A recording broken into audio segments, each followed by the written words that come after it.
한국인들에게 사랑받는 음식이자 무더운 여름날 제일 생각나는 음식 중 하나, 냉면. 냉면을 잔뜩 먹었더니 콧노래가 절로 나오네요.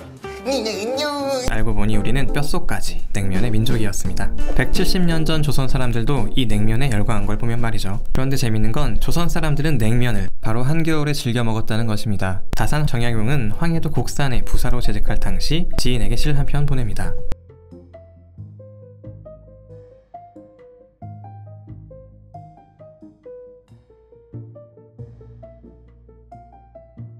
하얗게 눈이 쌓이는 것을 바라보니 다산은 냉면이 생각난다 봅니다. 홍성모가 쓴 동국 세시기에도 냉면은 음력 11월의 세시 음식이라고 나옵니다. 18세기 말 19세기 초 조선인들 겨울에 냉면을 즐겨 먹었던 것이죠. 요즘은 평양냉면이 더욱 사랑을 받는 것 같은데요. 이미 옛날부터 평양부는 냉면의 본고장으로 유명했습니다. 동국세 시기에는 관서, 평안도의 국수가 최고라고 쓰여있고 18세기쯤 제작된 평양지도에는 냉면거리를 의미하는 향동냉면가가 표시되어 있습니다. 냉면을 파는 음식점이 모여 있었던 거죠. 그럼 조선의 냉면은 지금과 같았을까요? 그 당시에는 냉면과 골동면 이렇게 두 가지의 국수가 있었습니다. 냉면은 지금의 물냉면, 그리고 골동면은 비빔냉면을 떠올리면 되는데요. 동국세 시기에는 이렇게 쓰여 있습니다. 메밀국수를 무김치나 배추김치에 말고 돼지고기 넣은 것을 냉면이라고 부른다.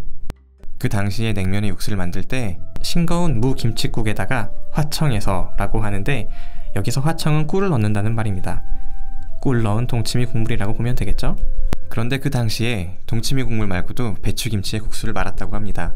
우리가 떠올리는 배추김치는 국물 없이 양념 위주로 되어 있는데 어떻게 국수를 만드는 것일까요? 19세기 초에는 국물이 많은 배추김치가 더 흔했습니다. 그러니 배추김치에 국수를 말아먹는 건 전혀 이상하지 않죠.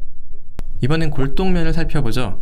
배, 밤, 고기 등 여러가지 재료를 넣어 기름장에 비벼 먹는 국수를 말하는데요. 당시의 기름장은 참기름과 간장을 섞어서 만들었습니다. 고추장이 들어간 지금의 빨간 냉면과는 좀 달랐겠죠. 한편 조선시대에는 주로 메밀로 냉면국수를 만들었습니다. 당시 메밀은 제주도를 포함하여 전국에서 재배되었는데 여름에 씨를 뿌리고 2-3개월만 지나도 수확할 수 있는 작물입니다. 이처럼 생육기간이 짧고 아무데서나 잘 자라서 구하기 쉬운 재료였죠. 하지만 이 메밀가루로 국수 반죽을 만드는 건 쉽지 않았다고 하네요. 메밀가루에 전분을 섞으면 반죽이 이내 돌덩이처럼 단단해지는데 기계도 없는 그 시대에는 장정이 국수틀에 올라가서 온몸을 다해 국수를 뽑았다고 합니다. 힘들었겠죠? 여전히 한국인들의 사랑을 받고 있는 냉면과 골동면은 18, 19세기 많은 요리책에도 등장했습니다. 조선에서도 사랑받았던 냉면, 이쯤 되면 한국을 대표하는 음식이라고 해도 되지 않을까요?